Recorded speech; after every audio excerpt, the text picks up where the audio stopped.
अतिवृष्टीमुळे जळगाव जिल्ह्यातील अनेक पिकांचे मोठ्या प्रमाणात नुकसान झाले असतानाच जळगाव तालुक्यामधील खेडेगाव परिसरामधील या ठिकाणी आपण बघतोय पपईच्या एका बागेमध्ये आलो आहोत. तब्बल 2.5 एकरच्या या बागेमध्ये शेतकऱ्याने त्याची पपई लावलेली होती. अनेक मोठ्या प्रमाणात या ठिकाणी पाणी साचलं आणि पाण्यामुळे पाणी ओसरल्यानंतर या ठिकाणच्या पपईला बुरशी या ठिकाणी लागलेली आहे.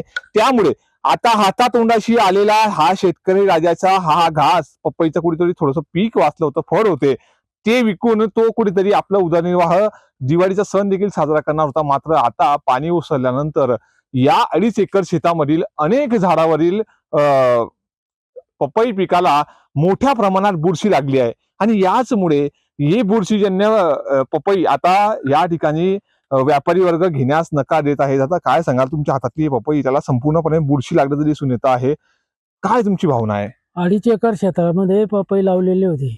आता त्याच्यामध्ये संपूर्ण पाणी घुसल्यामुळे, त्याला पाणी लागल्यामुळे, पुरामुळे आणि आता त्याला बुरशी लागत आहे आणि ते फळ गळून खाली पडत आहे. तर मला तातडीची मदत सरकारने द्यावी. दादा, किती नुकसान झालं असेल? पपई तुमच्या हातात आहे, या ठिकाणी संपूर्ण बुरशी लागलेली आहे. गेल्या काही दिवस या ठिकाणी पाणी होतं, मात्र पाणी ओसरल्यानंतर तुम्हाला असं वाटलं असेल की आपली पपई आता कुठेतरी बाहेर काढू, मात्र आता तुमच्या हातात एक बुरशीजन्य पपई आहे. व्यापारी काय सांगतात? व्यापारी तर घेतच नाही आहे ना सर. त्याला संपूर्ण बुरशी लागलेली आहे. त्याच्यामध्ये सर्व पाणी गेल्यामुळे त्याला सर्व बुरशी लागलेली आहे. त्याच्यामुळे व्यापारी घेतच नाही आहे. किती नुकसान झालंय? तर मला 3 लाखापर्यंत नुकसान माझं झालेलं आहे. 2.5 एकरमध्ये पपई लावलेली होती. काय मागणी असेल? तर मला 50,000 पर्यंत तरी गव्हर्नमेंटने मदत द्यावी. कारण माझं उदरनिर्वाह त्याच्यावरच आहे. माझ्याजवळ जास्त जमीनच नाही आहे. एवढीच जमीन आहे.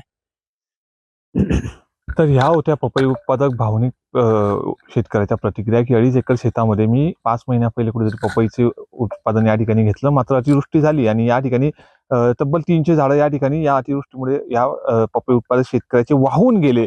मात्र उर्वरित जे 200 झाडं होते, त्या 200 झाडाचं पाणी ओसरल्यानंतर जर हा शेतकरी या बागेत आला, त्या बागेत आल्यानंतर त्याला हे समजलं की या पपईच्या फळाला कुठेतरी बुरशी लागलेली आहे आणि याचमुळे तब्बल त्याचं 3 लाखाचं नुकसान झालेलं आहे. आता व्यापारी वर्ग देखील ही पपई घेण्यास नकार देतो आहे. त्याच्यामुळे मोठा प्रश्नचिन्ह या बळीराजासमोर पुन्हा येऊन ठेपल्याचं चित्र या ठिकाणी दिसून येत आहे.